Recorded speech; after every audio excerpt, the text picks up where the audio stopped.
Well, hello, folks out there in YouTube land. Got a big show lined up for you. Let's get right on into it. All right, folks, I haven't done a transfer portal update in a while. We're going to talk about what's going on in the portal, and the Vols just had a guy enter, and also Florida, they're getting kind of desperate at QB, so we're going to talk about that a little bit too.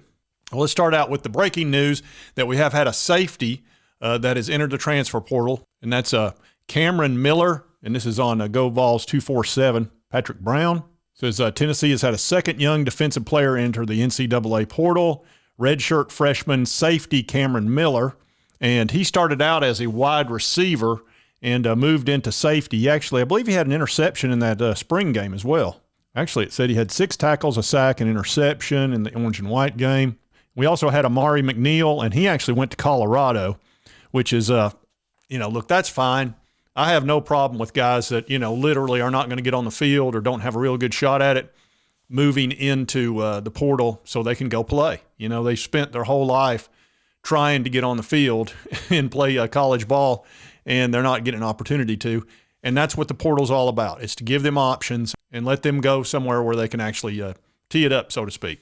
And Josh Heupel said when they recruited him as a football player, not necessarily just as a wide receiver. So and it turned out he didn't care just as long as he got on the field. Well, that wasn't happening for him, and people are not going to be patient these days. And he was actually a pretty strong recruit. You can see here he was a very high 3-star, number 427 in the country. So, just shy of a 4-star. And I know the Vols are still looking around for an offensive lineman, maybe even another cornerback. We'll see.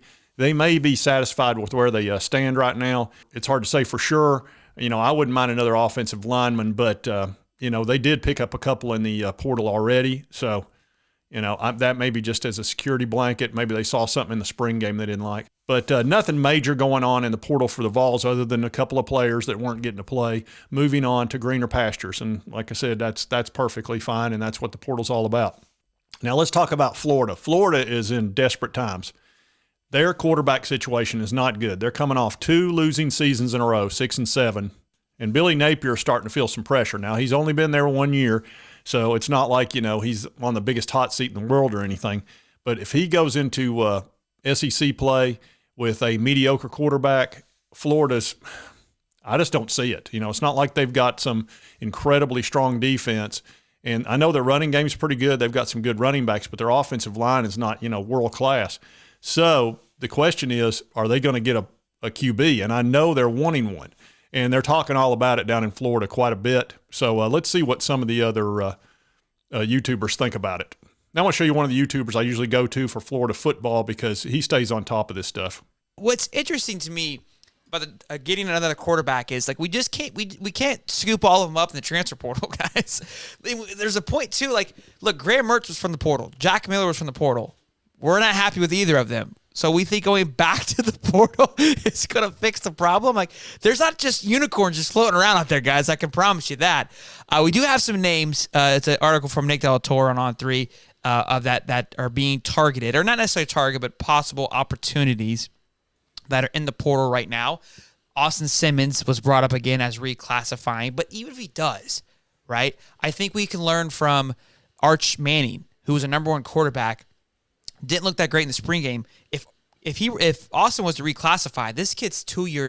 What he's talking about here, and I've covered this once before, there's a kid that's going to be a junior this year in high school that is committed to the Gators, and he's got enough credits in high school to be able to go ahead and shift to college.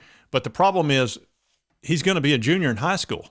And Florida has been so desperate, they've even talked about another quarterback that they've got committed for 2024 reclassifying, which that kid's going to be a senior this year. So this kind of talk this just seems kind of a little bit wacky to me, and I think that's what High Top Sports is trying to say here. Out from that, so he's even younger than Arch Manning. Is he going to come out and be game ready? No, but I think that where people are kind of accepting and wanting that is if Austin Simmons were to reclassify, right, you would be more inclined, you'd be more okay with a down year, getting to see Austin Simmons get more playing time. There is no way Florida Gators are going to be okay with another down year.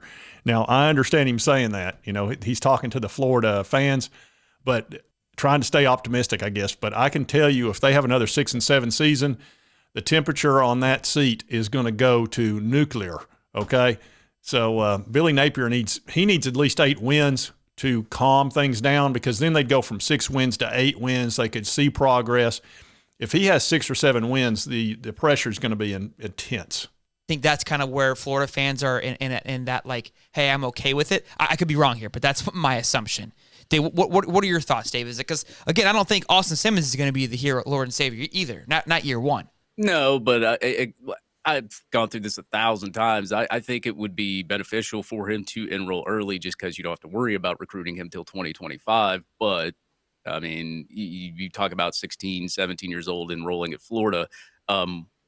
Whether he does or not, I mean, as long as you can keep him in that 2025 class, I'm okay with it.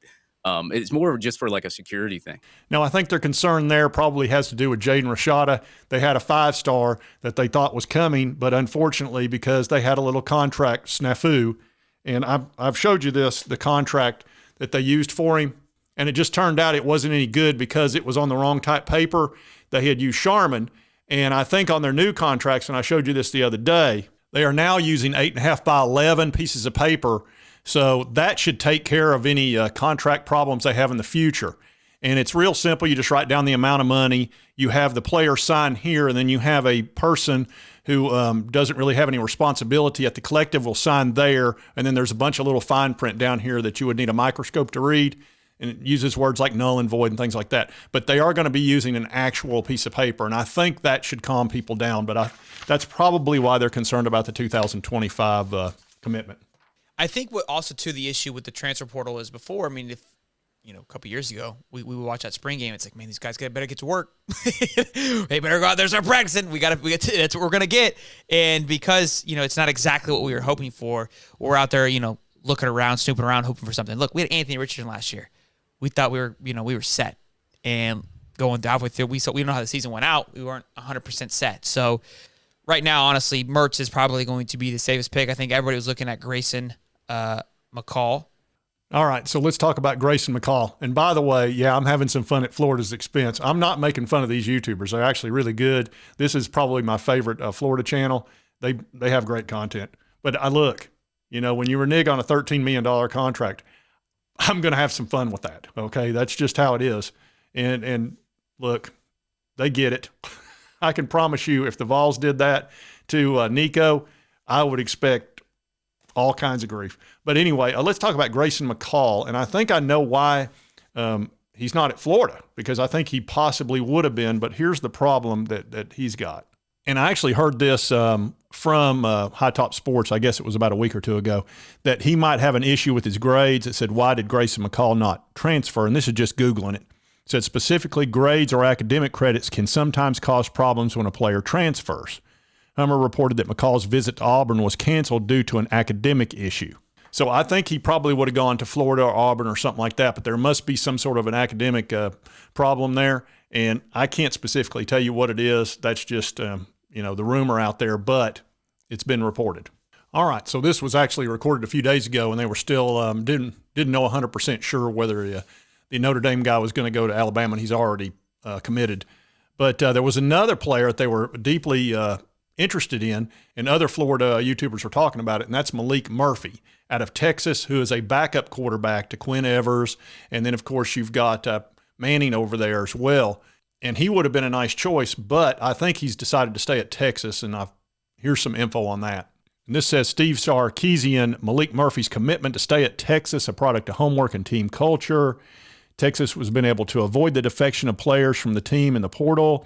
As the second window closes on Monday, credit the homework done by the Longhorns coaching staff during recruiting and flourishing team culture for that success, said Steve Sarkisian. So that's 2 players that are probably no longer in the running, Grayson McCall and then Malik Murphy. Now, there is one other player that I had thought about might be a possibility that for them is Jalen Milroe, who is in a quarterback competition in Alabama. And, of course, Tyler Buckner coming down there and committing, who is really tied to Tommy Rees, who's their offensive coordinator. That could create a problem for Jalen Milroe. They've also got Ty Simpson down there. So I would have expected one of them to transfer out, because now they've got 5 scholarship quarterbacks, and they're all pretty good. So we still don't know about Jalen Milroe. I've checked his Twitter account and checked to see if anybody tweeted anything out, and I haven't seen anything on there about him transferring or anything like that. I did check the Bama Hammer, and there was a guy that wrote a story and said they won't know for another day or so, but they've not heard anything about Jalen Monroe transferring out. So he may be sticking there and trying to win that race for QB because it's wide open. I mean, the truth is, Milroe is this guy. He's kind of a freak athlete. He's a little bit of an Anthony Richardson, but I don't think he's got quite the skills that Richardson has. He's kind of a pick six waiting to happen, but on the other hand, he's very electric. And when he starts running with the ball, I mean, he is tough to take down.